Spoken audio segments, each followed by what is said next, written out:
Let's take a look at this example. This time we're supposed to find side A, side B and angle beta. But this time angle alpha is expressed in radians. So you have to make sure that your calculators are switched to radians. In order to find side A, I'm going to use formula for sine alpha. Why? Because alpha is given and side C is given. I have two pieces of information and I can find the third one. I can also use cosine alpha because formula for cosine alpha has side C and I can find side B. I said I'm going to start with sine alpha. I cannot use tangent alpha because I have just one piece of information. I have just alpha. A and B's are not given.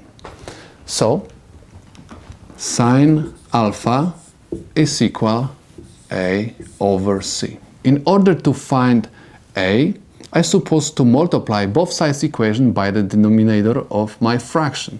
Remember, anytime you want to eliminate fraction from the equation or from the formula, you're supposed to multiply both sides of the given formula or equation by the denominator of the fraction. So we have A is equal C times sine angle alpha, which is equal 120 centimeters times sine of 0.855 radians. If you are going to plug in these numbers into the calculator, you're supposed to obtain A equals 90.548 centimeters. Okay, this is the length of the opposite side to angle alpha. Next, we're supposed to find side B. We can find side B by using cosine alpha, formula for cosine alpha, or formula for tangent alpha. Or you can use also Pythagorean theorem. This time I'm going to use the formula for cosine alpha. Okay, so we have cosine alpha is equal B over C. In order to find length of side B, I'm supposed to eliminate fraction. I'm supposed to multiply again both sides of the formula by denominator. C and C will cancel out and we have B is equal C times cosine alpha. C is equal 120 times cosine of angle alpha, which is equal 0.855 radians.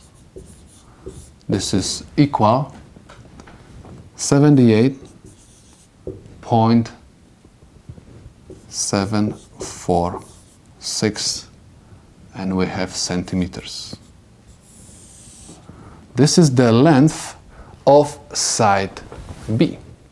As I said, the length of side B you can find by using the formula for cosine alpha.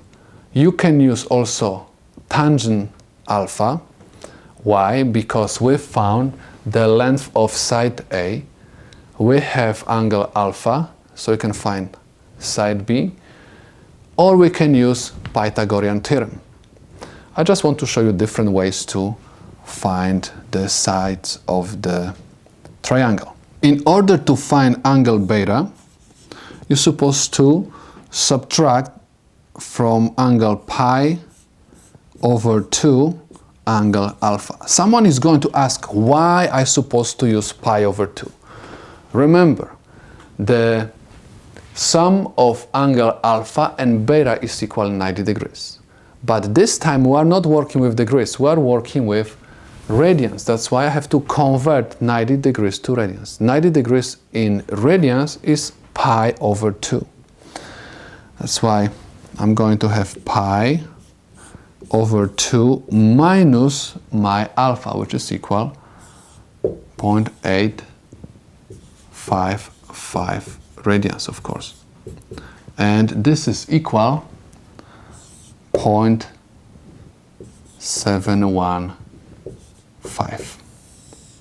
Please take a look that we've found the length of side A, we've found the length of side B, and we've found the angle beta. So I can say that the problem is solved.